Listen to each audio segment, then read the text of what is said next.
بے ادب محروم گشت فضل رب، بعض پہلے ہی بے ادب ہوتے ہیں، ان کو ملتا کچھ نہیں ہے، اور بعضوں کو مل جاتا ہے کچھ نہ کچھ، اور تیزی آتی ہے، پھر وہ ملنے کے بعد بے ادب ہو جاتے ہیں۔ یہ بڑی مصیبت بعض مرید، وہ کہتے ہیں ہم میں خود بھی ایسا ہے، ایسا مادہ ہے، پھر ان کو ڈھیل دی جاتی ہے، اگر ٹھیک ہو ٹھیک ہے تو سب سلب ہو جاتا ہے۔ ہاں،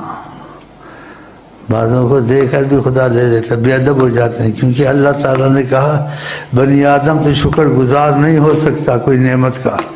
جب تک کہ اس کا شکر گزار نہ جس کے ذریعے میں دوں تجھ کو۔ یہ قدسی حدیث آقا جی نے بتائی، ہاں، تو جس کے ذریعے سے ہدایت ملے، اس کے ذریعے سے تمہارا دل لگا ہے جی، اس میں اپنا وہ جما لیا اور کہا ہم خود بھی ایسے تھے، پھر چیزیں نکل جاتی ہیں، ویسے ہی ہو جاتا ہے کہ جیسے کہتے ہیں پہلے کی طرح۔ بعض میں غرور تکبر آ جاتا ہے، تکبر کی وجہ سے مارے جاتے ہیں، اور بعض نہیں شکر گزار ہو جاتا ہے، وہ چیز اور تیز ہو جاتی ہے، بلکہ یہاں تک اس کو شیخ کی قدر آتی ان کی وجہ سے ہوا تو ان کی قدر ساتھ رکھتا ہے، چاہے مصطفیٰ صلی اللہ علیہ وسلم سے ملتا بھی ہے۔ ایسے ہوتا ہے بعضوں کو کہ کسی کو آقا جی نے کوئی بات کہی تو اس کو جواب نہیں آ رہا تھا، اس کہ آقا جی کچھ فرصت دیں میں شیخ سے پوچھ لوں، پھر آپ بہت خوش ہوئے آقا جی، دیکھا شیخ کا ساتھ رہتا ہے، ہاں کہ میں شیخ سے پوچھ لوں، دیکھا نہیں شیخ کی ضرورت ہے، آخر تک اس کا احسان ہے نا، احسان عام آدمی کا ماننا چاہیے،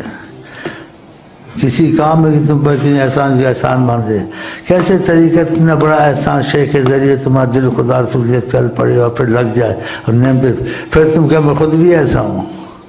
پھر تم نے شیطان والی بات اندر شروع ہو گئی، تو خدا امتحان سے بھی بچائے، عشق کی بھی دے امتحان سے بھی بچائے، اگر امتحان آئے تو خدا آسان کرے، چاہے شیخ کے ساتھ امتحان آئے یا بیماری کا امتحان آئے یا اور آتے ضرور ہیں، کم زیادہ ضرور آتے ہیں، کہ خدا نے ایسے کہا ہے احسب الناس ان یترکوا ان یقولوا آمنا وهم لا یفتنون، لوگوں کو اتنے کہنے پہ ہم چھوڑ دیں ایمان لائے، ہم ان کو آزمائے نہ، ایمان محبت کو کہتے ہیں، تو ہم کو ایمان کے معاملے میں آزمائیں گے، تو خدا کرے پہلے امتحان نہ ہی آئے، اگر آ جائیں تو خدا آسان کرے۔